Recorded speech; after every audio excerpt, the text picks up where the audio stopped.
Hi guys!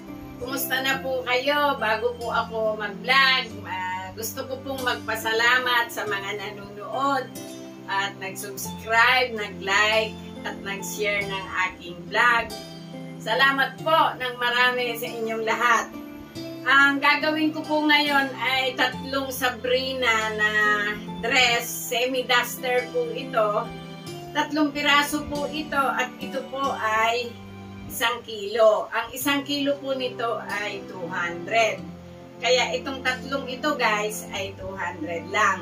Ngayon, hindi na po ako gagawa ng pattern. Ididirekta ko na po dito para po makita nyo. Simple lang naman po ito. At hindi po napakahirap gawin. Tara guys. Tabasin ko na siya. Ididirekta ko na siya sa tela. Guys. Ito na yung tatabasin ko. Yan. Sabi ko kanina, hindi na ako magpa-pattern. Pero baka hindi nyo po ako maintindihan. Kaya gumawa po ako nito. Yan. Ngayon, dito ko lang po siya papadrunan sa parteng ibabaw. Dito guys, yung shoulder niya ay 4. Dito ay 2 inches. Etong 4 na to, i-connect po natin dito sa 2 inches. Yan, ito siya guys. Ngayon, ang regular na shoulder nito ay 16. Mula dito sa 16 guys, bababa ako dito ng 1 inch. Yan. At doon sa kanyang 1 inch, ang kanyang armhole ay 10, kaya dito. Kaya ito guys, itutuwid ko muna dito para hindi po kayo malito. Yan. Yan muna yung regular na kilikili niya. Ngayon, ang body nito guys ay 40. Pagka po dress, bumaba kayo mula dito sa kilikili ng 1 inch. 1 inch. Yan. Yung 1 inch, guhitan nyo ulit papunta kayo dito. O, yan. Tapos, yung 1 inch na yon gawin mula dito sa tabi, yung body kasi nito ay 40 inches. Isagad na po natin doon. Kapraso na lang po naman yun. Yan. Ngayon guys, itong shoulder na to, bumaba tayo. Ibig sabihin, paganito. Yan. Ngayon, itong paganito na to, bumaba po kayo doon. I-slide nyo po siya doon. Ayun o. Oh. Ngayon guys, itong in-slide natin, guhitan nyo doon. Ibalik nyo uli yung doon. Ngayon dito, ang open ng ating sleeve ay 7 kasi braso na lang po ito. Yun. Yung 7 na yon, i-connect nyo na po dito. Papunta dito sa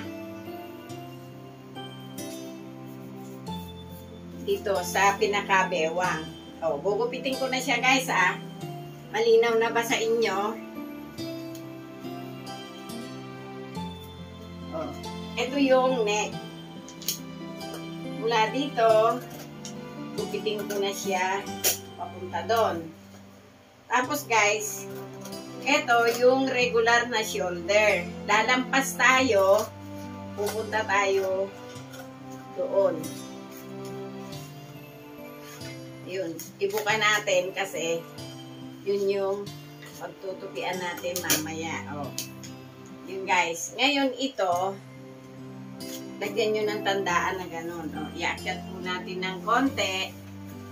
Yan. Mula doon guys, ito, gupitin nyo. Tapos guys, dito, pwede na po kayong umislide. Yan. Papunta po tayo doon sa laylayan. Ayun Ayun guys, dito sa laylayan na to, umakyat kayo dito ng 1 inch.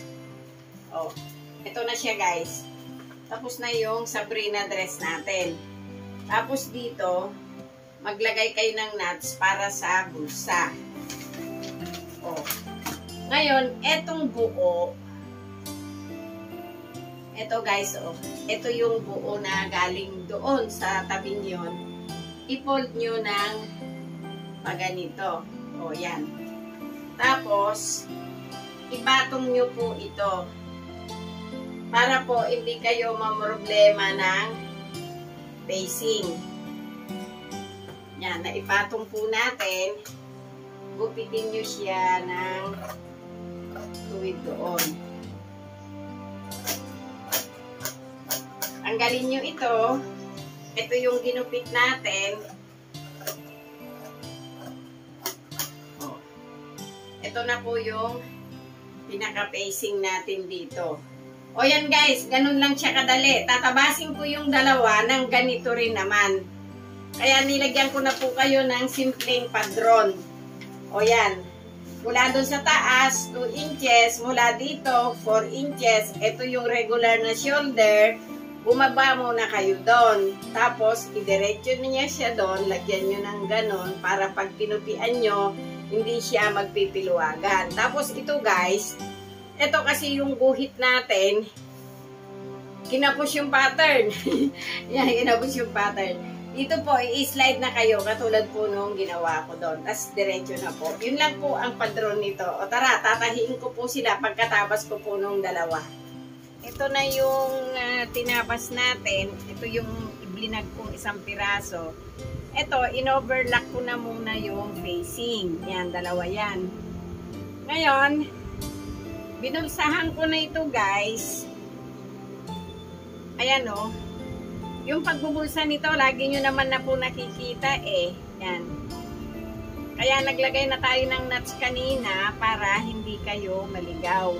Ito kasi, dinikit ko muna tapos idadapa nyo na lang siya ng ganito. So, punta na po tayo dito sa neck. O, ito guys. Ito yung tinabas natin kanina na pinakabayas niya. Idikit natin dito. O, ito siya guys. Yan, dahan-dahanin nyo lang. Pagka po spandex, huwag nyong hihilahin ang tela. Kasi yung tinabas naman po natin ito ay nakasukat siya dito. Ngayon, gugupitan nyo po ng konti. Huwag nyo pong iisasagad doon sa masyado sa tahi. Yan. Ngayon, nagupitan, idapa nyo po siya dito sa facing. O, yan guys. Yan, idapa natin sa facing. Itahaya po natin. Ngayon, itong facing na to, idikit nyo po siya doon.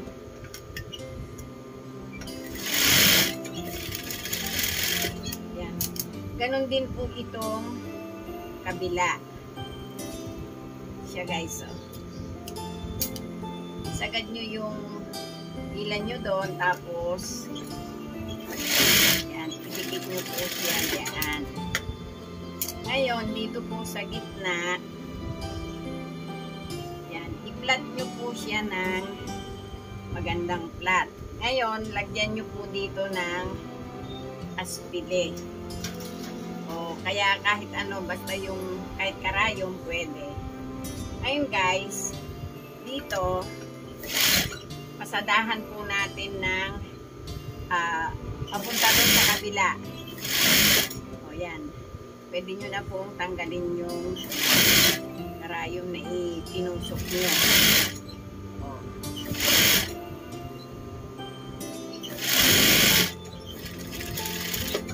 O, natahian na po natin. Ngayon, idapa nyo po yung tahi nyo. Yan guys, o. Pagkadapa natin, mag-iwan po kayo ng 1/4 para may distansya sila.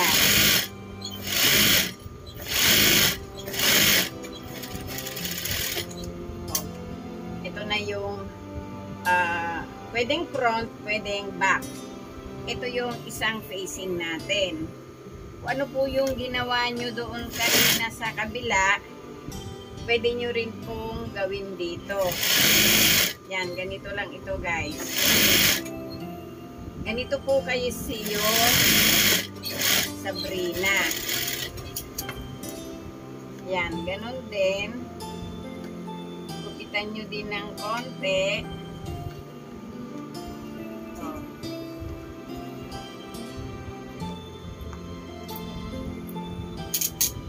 Idapa po natin ulit sa facing.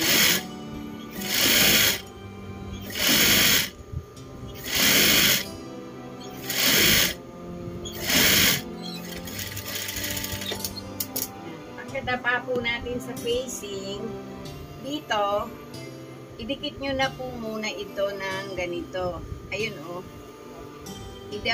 Idikit nyo po siya, tapos itihaya nyo po yung kabila.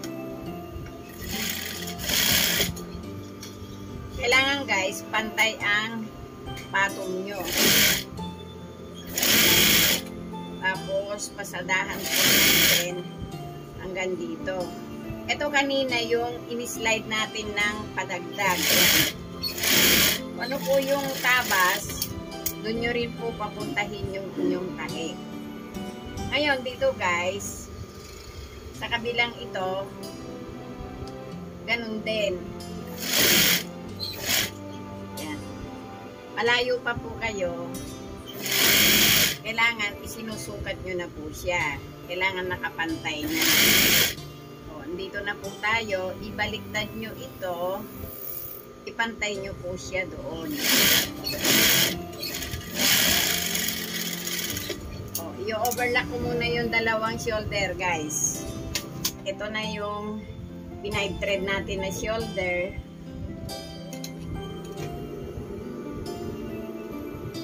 Guys, alalay nyo lang po na takbo.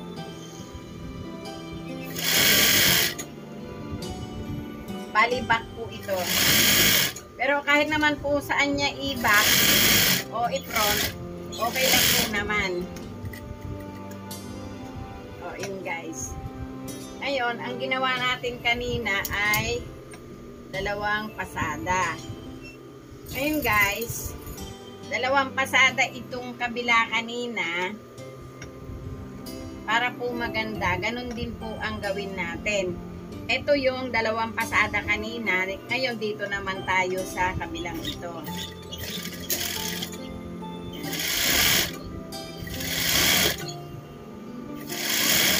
Para po maging pantay, ipantay nyo po yung tahi doon sa plancha ng makina.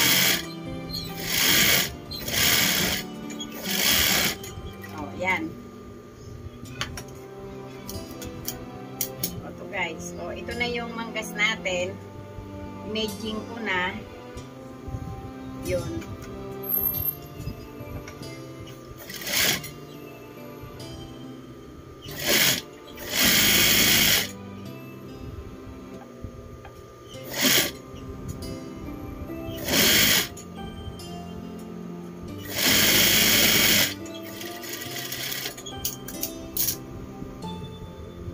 Dalawang tahi din ito guys.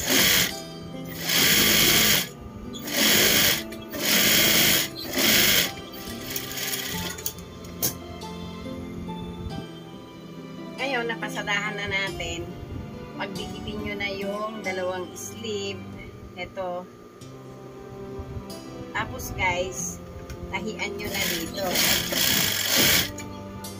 Yan. Pag natihian nyo na po doon, dahan-dahan na ditong ikurbada. Kailangan po, pag tinahi nyo yung tagiliran, ayun, ipapantay nyo po muna ng mabuti ito. Bago po kayo tumakbo. Yan. Para po yung bulsa natin, may ayos na muna. O, ito guys, o. Kailangan ang inyong bulsa ay pantay.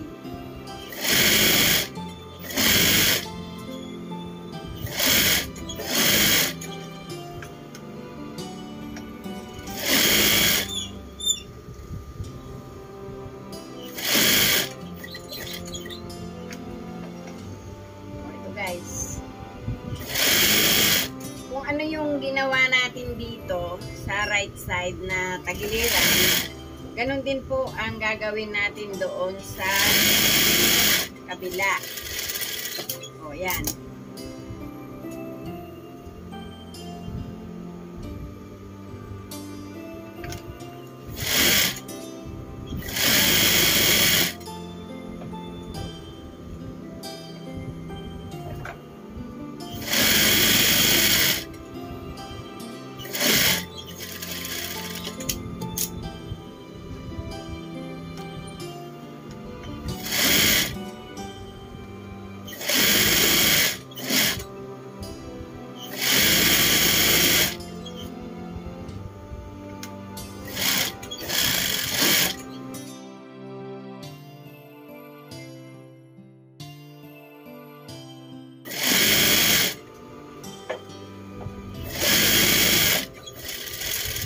O, yan guys, edgingin muna natin.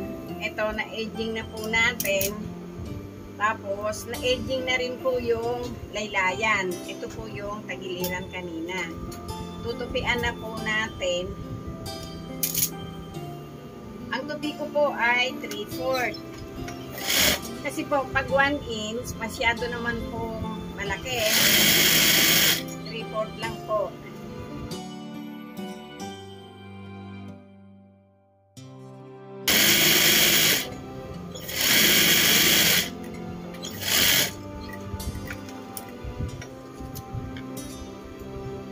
O, yan guys, tapos na. Mamaya isusukat ko yung tatlo doon sa manikin natin para makita natin yung fit niya. Yung ganong size na tinabas natin. O guys, ayan na yung isa sa dress na tinahi natin. O, eto. O, yan siya guys. Sabrina po yan. Tapos, continuous yung sleeve natin. O guys, ito yung pangalawa nating tinahi. Yan, medyo mahaba po siya ng konti. O, pero nakasabrina pa rin siya, guys. O, isuot natin yung aking tinahi sa vlog. O, guys, ito na yung last na tinahi ko kanina. Ito yung pinakita ko sa vlog. Pero yung pananahi po, kung ano po yung tinahi ko kanina, ganun din po yung tahinong dalawa. O, yan guys, o, yan. Sabrina po yan. At pag binenta ko po yan ay 100. Bali, ang tubo po natin doon sa tatlo ay 100. O yan. Sana may natutunan naman kayo sa ginawa ko ngayon. At salamat sa inyong panunood at pagtsatsaga sa aking binablog. At salamat po sa inyong mga nag-subscribe at yung hindi pa po nakapag-subscribe, mag-subscribe po kayo.